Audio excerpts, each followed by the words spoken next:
koordinat kartesius dan koordinat kutub. Ya. Tujuan pembelajarannya yaitu menyatakan koordinat kutub ke koordinat kartesius dan koordinat kartesius ke koordinat kutub, dan menyelesaikan masalah sehari-hari yang berkaitan dengan koordinat kutub. Nah, koordinat kartesius sudah pernah kalian pelajari dulu ya. Ini ada titik P dan titik R, ya kan? Ini 3 sebagai X, 2 sebagai Y. Titik R, kalau pada ini ya, trigonometri ini kuadran 1, kuadran 2, kuadran 3, kuadran. Titik R ini pada kuadran 3, ya kan? X-nya negatif, Y-nya juga negatif nilainya, negatif 5, negatif 2. Nah, dan materi baru pada SMK kali ini yaitu koordinat kutub atau polar. Nah, letak suatu titik pada koordinat polar adalah P. P ini ya singkatan dari polar. R itu jarak titik asal dengan titik asal 0,0.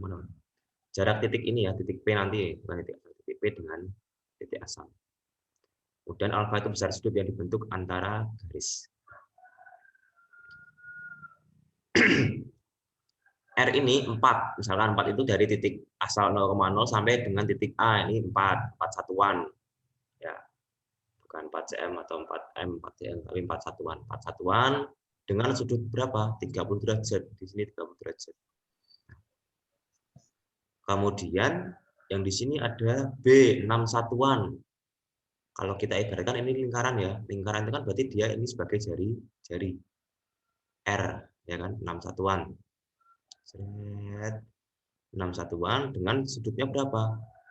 Kalau segini kan 180 ditambah 60 240 kira-kira ya sekitar 240 derajat.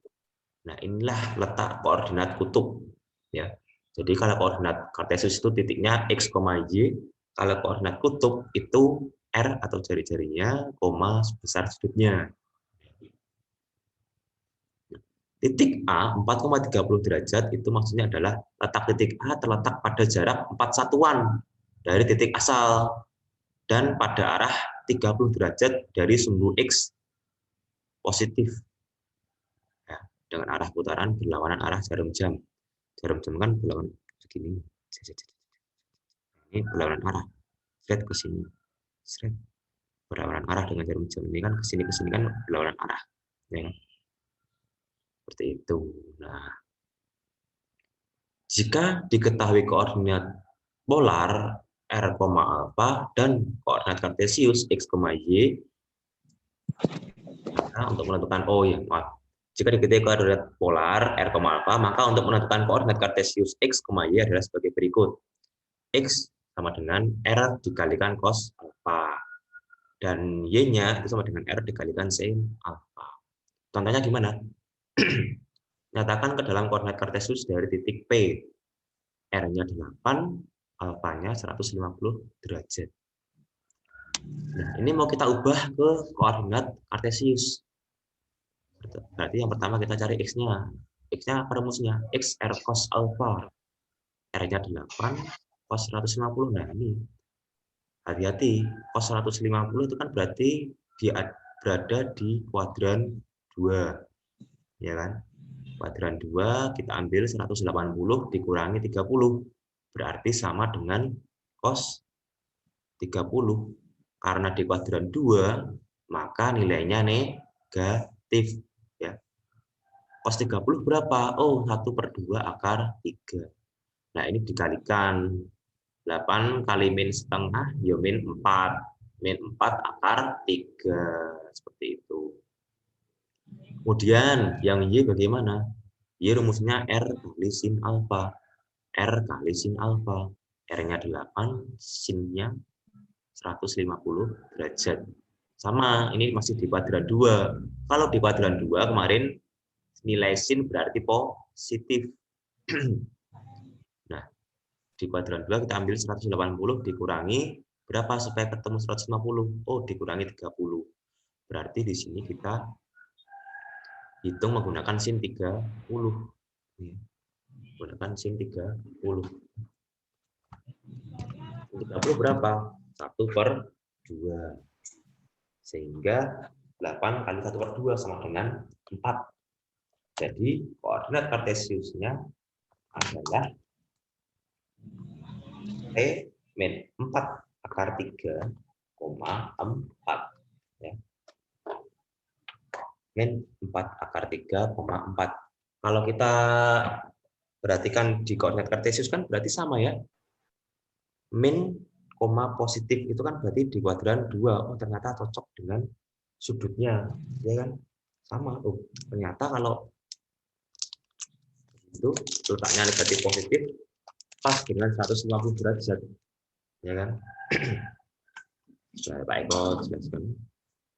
Paham nggak nih? Halo?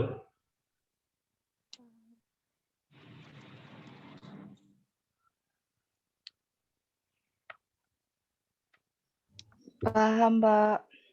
Ya?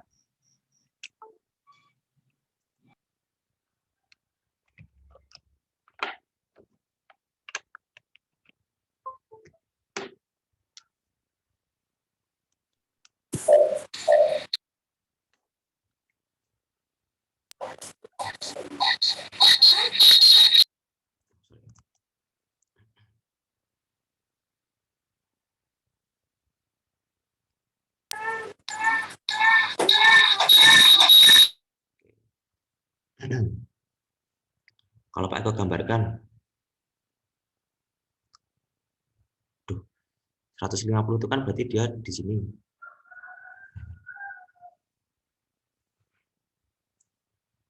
150 derajat. Ada sumbu X, ini sumbu Y. Kemudian ini P, ya kan, 8,150 derajat. Nah, di sini kan dia 180 derajat. Nah, ini tadi diperoleh dari mana? Cos 150. Cos 150 itu kan sama dengan, karena di kuadran 2, maka dia nilainya negatif. Negatif berapa?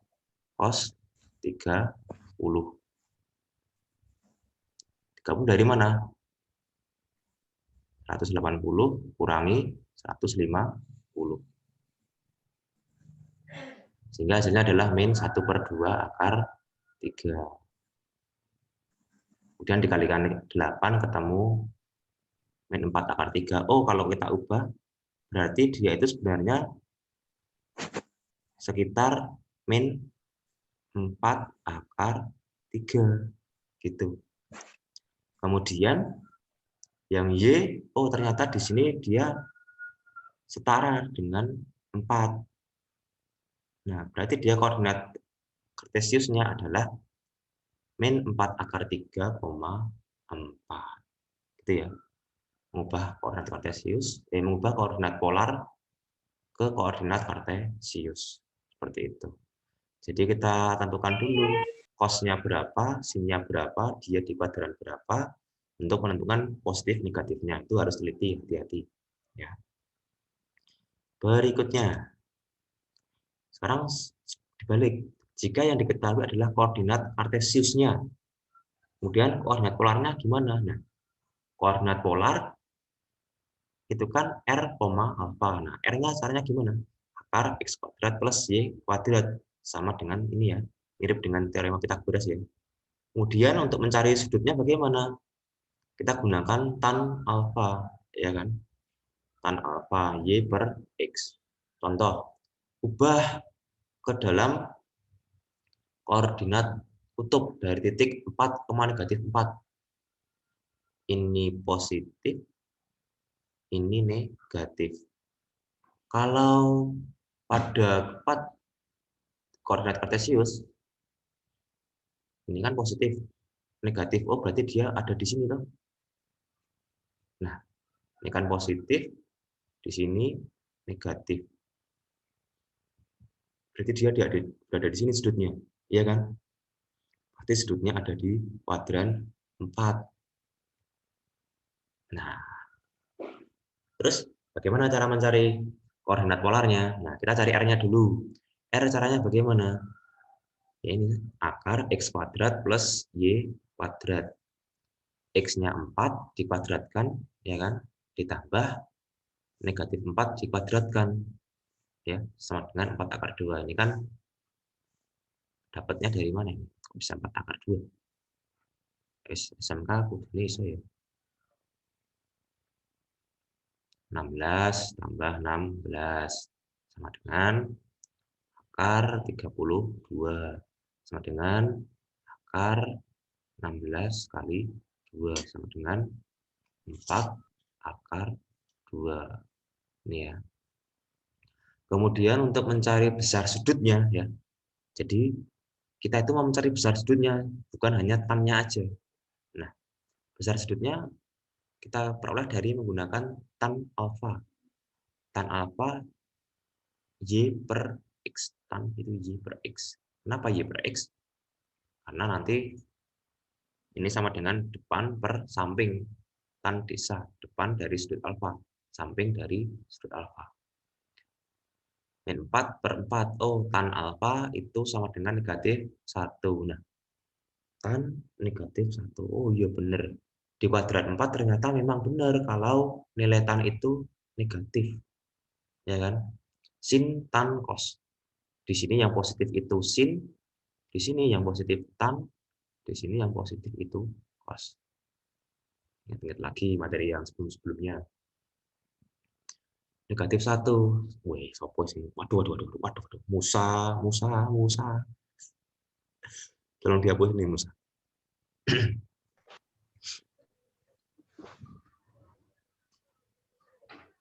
Atau Musa ya?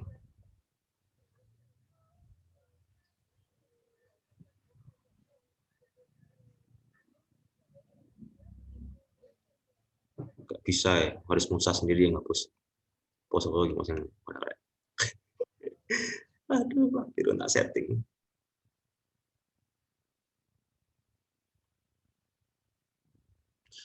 Oke, lanjut ya. Tadi kan ini sampai negatif 1. Nah, sekarang kita perhatikan berapa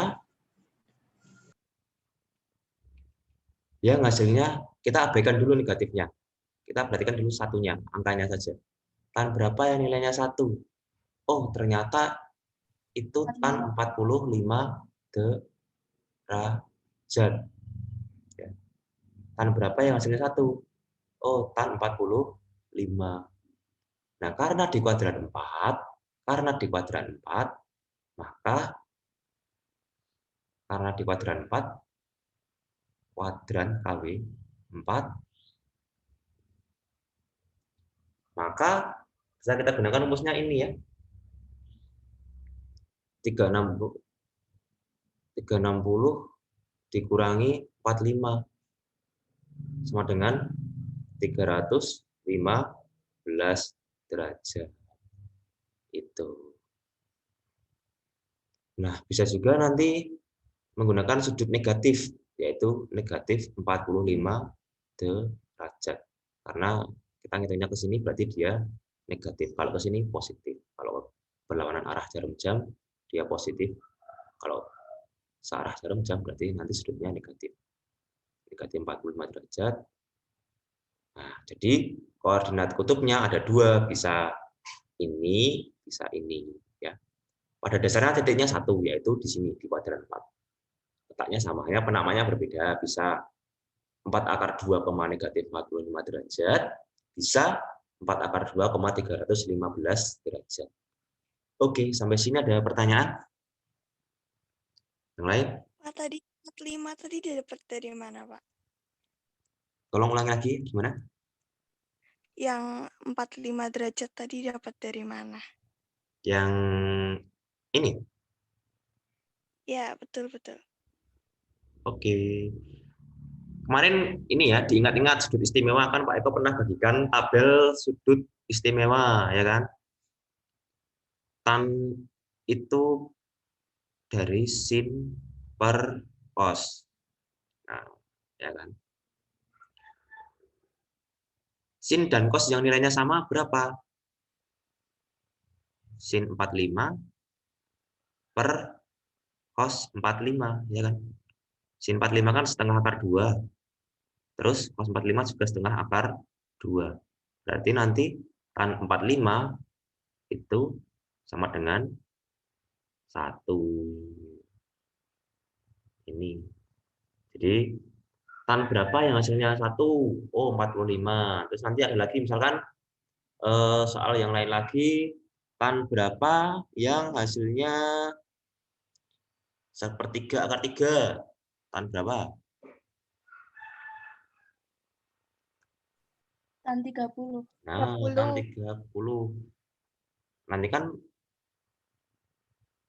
di soal setelah kalian hitung nanti ini berapa, jawabannya adalah sepertiga akar 3 atau nama lainnya begini juga sama.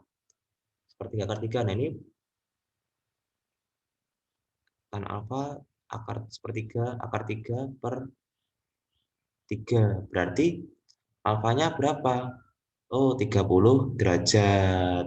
Gitu. Ya.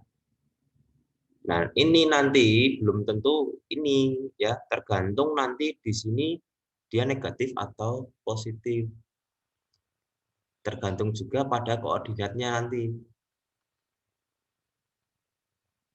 Apakah nanti di sini negatif-negatif, negatif positif, atau positif-positif. Kalau yang 30 seperti ini, biasanya dia hanya berada pada kuadran 1, ya kan? 30 derajat kan sudutnya di kuadran 1. Kalau misalkan nanti 150 di kuadran 2, ya kan? Kemudian kalau 210 itu di kuadran 3. Nah, itu nanti berbeda-beda. Begitu. Ada lagi pertanyaan?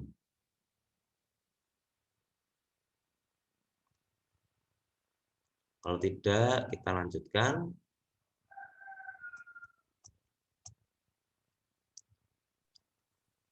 Nah, sebuah kapal pesiar berlayar dari pelabuhan A menuju kota B dengan arah 150 derajat.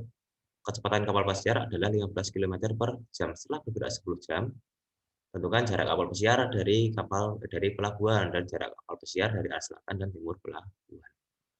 Nah,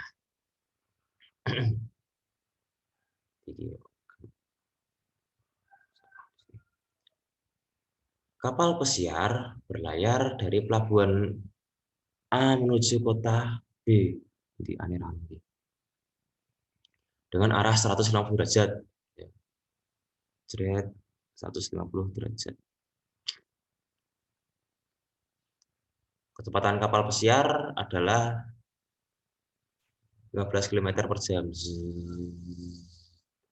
Setelah bergerak selama 10 jam, tentukan jarak kapal pesiar dari pelabuhan. Nah, sekarang kita cari dulu sudutnya berapa. Sudutnya berapa? Nah, kita cari yang ini.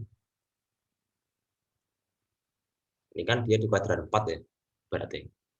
Nah, kita hitung ini berapa tuh sudutnya? Oh, 150 dikurangi 90 kan A dari sini, ya kan? Ini kita abaikan, kemudian kita hitung ini sudutnya dapatnya berapa? Oh, ternyata ini 60 derajat. Kan kita bisa menentukan nilai trigonometri ketika bentuknya segitiga siku. Maka kita potong supaya ini jadi segitiga siku. Kalau begini kan nanti bukan segitiga, susah. Di trapesium malah. Nah, kemudian jarak kapal dari pelabuhan. Nah, jarak kapal dari pelabuhan berapa? Ini R-nya ini berapa? Jarak kapal dari pelabuhan P ini pelabuhan A.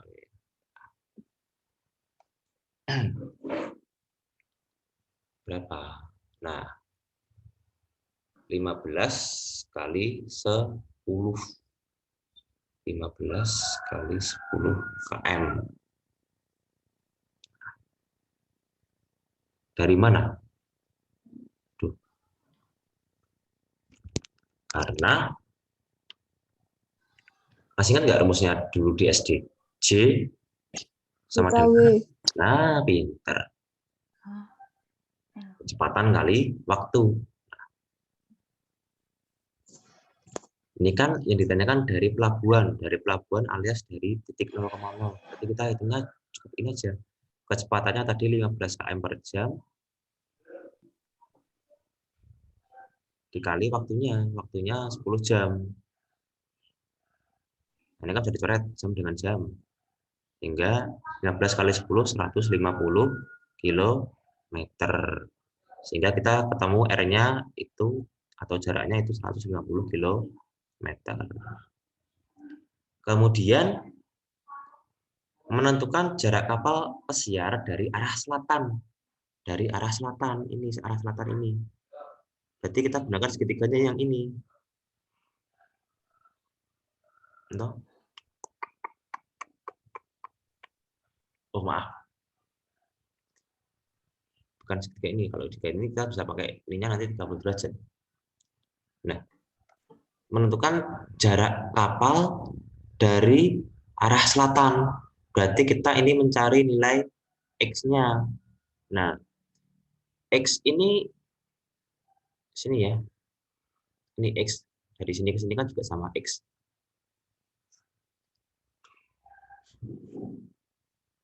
X ini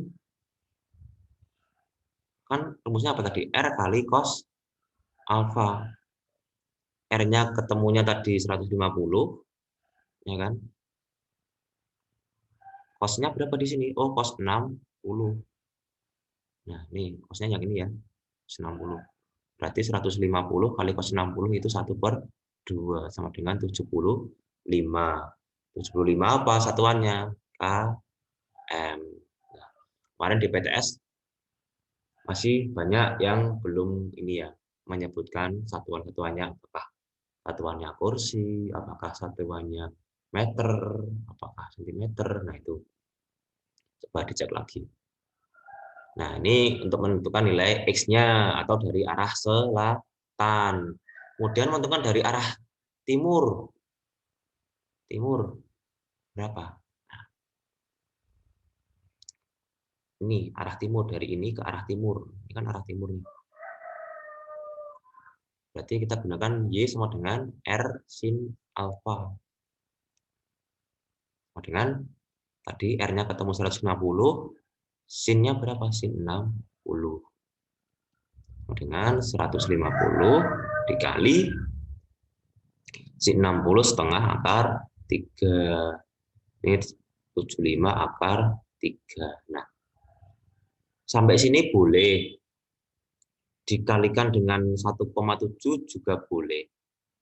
Kemarin kan ada beberapa versi jawaban yang sudut apa itu elevasi atau depresi di nomor 5. Ada yang modelnya mereka kalian sudah menjawab sampai di sini boleh, betul kan? Ada juga yang dikalikan 10 kali 1,7 sehingga ketemunya 17 meter, itu sudah boleh. 17 meter. Nah, itu juga boleh. Malah ada yang masih ini. Kemarin ada yang 20/2 akar 3, jawabannya malah begini lagi. Nah, ini malah jadi rancu lagi. Yang tadinya sudah mau betul malah jadi salah. Ini yang harus diteliti ya. Karena yang akan dinilai adalah jawaban akhir.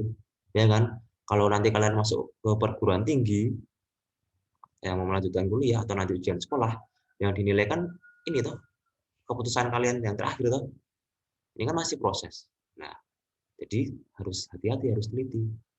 Kalau ini tadi sebenarnya ini sudah betul, tapi ketika masuk ke bawah sini malah jadi salah.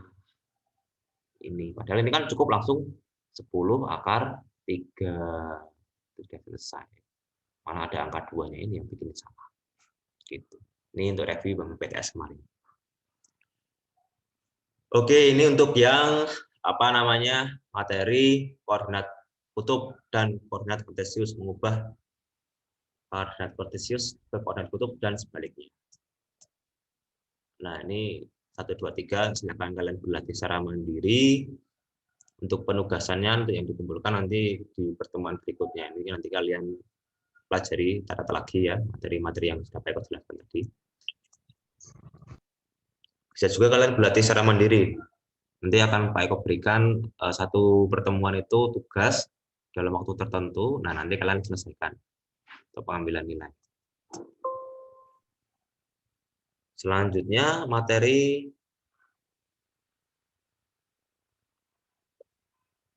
aturan sinus dan aturan kosinus. Ini semua sudah kamu. Ya, Pak Eko stop share dulu. Nah, Pak Eko bagikan lagi untuk materi yang aturan sinus dan aturan kosinus.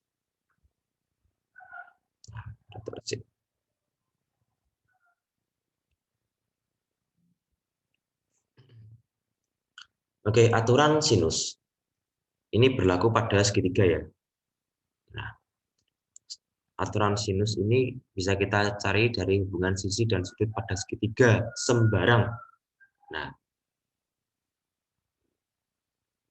grid now to remove. Nah, 10 menit.